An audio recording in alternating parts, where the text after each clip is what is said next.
ஏன் கேப்டன் என்கின்ற ராணுவத்துக்கு இணையான ஒரு தலைவர் கமெண்ட் பண்ணுவாரு, யார் மேல இறங்கு, அமைதியாரு, கொடி இறக்கு, அமைதியாருங்க.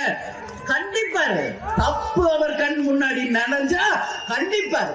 கண் தொண்டனை உண்மையில் நேசிச்ச ஒரு தலைவர். ஏன் தொண்டனுக்கு ஒண்ணுன்னா அந்த இடத்துல முதல் ஆளாக நான் நிற்பேன் என்று சொல்ல. இன்னைக்கு இருக்காங்களே பேசுறது மட்டும் சினிமா வசனம், அடுத்த நிமிஷம் பிளைட் பிடிச்சி வீட்டுக்குள்ள போனவர இப்ப வரைக்கும் வெளியே வரல. என்னது இதெல்லாம்? என்னது? யாருக்காக வந்தாங்க? மக்கள் உங்களை பார்க்க வந்தாங்க இல்லையா? அப்ப யார் பொறுப்பு? நிச்சயமாக விஜய் அவர்கள் போய் சந்திக்கணும். பாதிக்கப்பட்ட 41 குடும்பங்களையும் போய் சந்திக்கணும். அவர்களுக்கு ஆறுதல் சொல்லணும். அவர்களுக்கு நீங்க அறிவிச்ச அந்த காசை கையில் நேரடியா கொண்டு போய் சேர்க்கணும். இதுல எந்த மாற்று கருத்துமே இல்லை. இன்னைக்கு பல்வேறு விதமான பேச்சுக்கள் நாம எல்லாம் பார்த்துக்கிட்டு தான் இருக்க.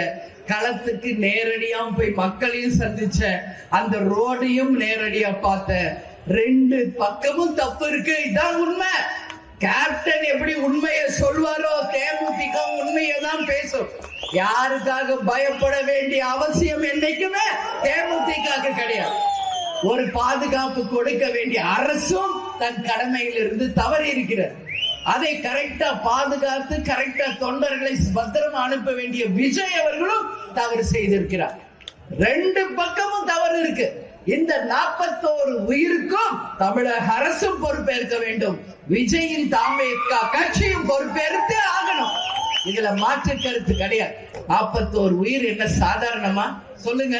இன்னைக்கு விஜய கைது பண்ணமா, ஆனந்த கைது பண்ணமா, புஷி ஆனந்த் ஒருத்தர் என்னது இதெல்லாம்? அவர் எங்க இருக்கிறாருன்னு தெரியல. கேட்டா தலைமறைவுன்றாங்க. என்ன இது?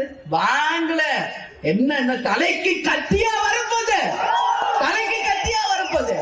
தூக்கலியா போட போறாங்க. ஒரு கட்சினா தைரியம் இருக்கணும், வீரம் இருக்கணும். நம்மளால ஒரு குடும்பத்துக்கு பாதிப்பாயிடுச்சுன்னா அங்க முதலால தலைவர் எப்படி நிற்பாரோ அந்த மாதிரி தேமுதிக எப்படி